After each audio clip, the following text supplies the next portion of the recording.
Hi everyone, welcome to our channel.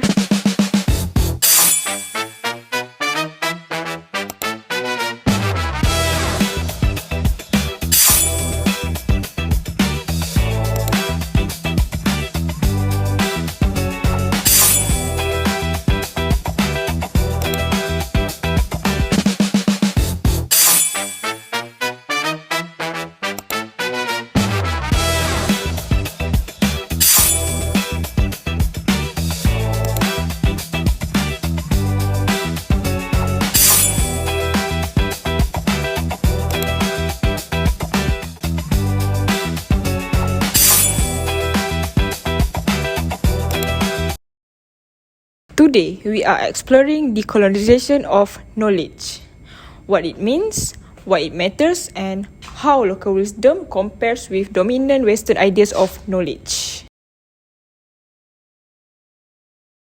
Let's start by asking, what is knowledge? When we talk about knowledge, we're not talking about the facts from the books. We are talking about the ways of knowing the world, shaped by culture, power, and history. Western knowledge is often linked with scientific methods such as rationalism, categorization, and formal institutions. It emerged historically from European modernity and became globally dominant through colonialism, education system, and academic standards. Western knowledge systems value objectivity, data, reproducibility, and formal documentations, which mean can be powerful but also limited when used as the only way of knowing. Local wisdom refers to knowledge rooted specific in local cultures, passed through generations, like indigenous ecological knowledge, oral traditions, community practices, and rituals.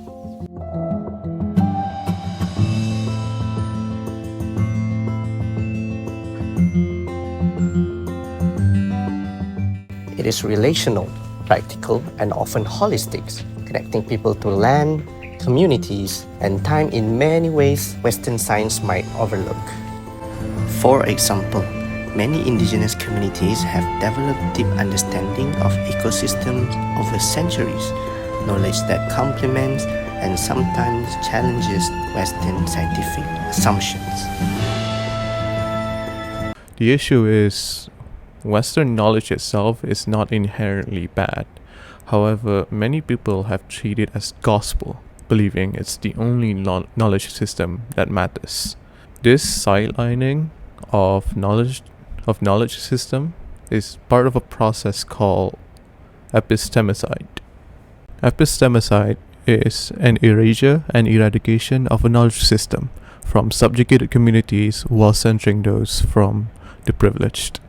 Many local knowledge have been dismissed as unscientific, primitive, when they offer insights into sustainability, identity, and community well-being.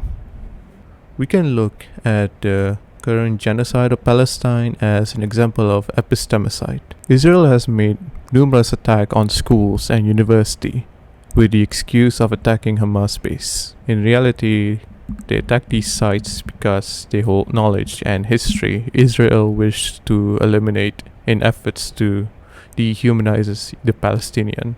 By dehumanizing Palestinian, Israel can claim that these people were barbaric or uncivilized. So, how do we fix this imbalance? What does a decolonized framework actually looks like? It requires moving away from a hierarchy where one way is considered best and moving toward an ecology of knowledges. One powerful model for this is two-eyed seeing or Edward Monk, a concept introduced by Micmac elder Albert Marshall. Imagine viewing the world through two lenses. With one eye, you see the strengths of indigenous ways of knowing. With the other, you see the strengths of Western science. The goal isn't to blend them into a confused mix, but to use binocular vision, using both eyes together to see the whole picture with greater depth and clarity than either could provide alone. Another key model is cognitive justice. This argues that different knowledge systems have the right to coexist equally, just as we need biodiversity for a healthy physical planet. We need a diversity of knowledge system to solve complex global problems. It rejects the idea that Western science is the only universal truth, while everything else is just folklore or myth. Ultimately, these models encourage dialogue rather than domination. They create a third space where true collaboration happens, ensuring that we don't just extract information from local communities but actually respect the wisdom they hold. Now, let's look at example where local wisdom matters. Firstly, in environmental management, indigenous and local communities often find their lands better than outside experts. For example, traditional farming and forest management methods are designed to protect soil, water, and wildlife. So, these practices are not being studied by scientists because they are help to prevent flood, drought, and climate change. Second, in language and culture, local knowledge is stored in native language, stories, and traditions. When a language disappears, a whole suite of things the world disappears with it. By protecting local language, we also protect knowledge about nature, medicine, and community values that Western textbooks may not include. Third, in community decision making, local peoples knows what best for their own life. They understand their environment, their history, and their needs.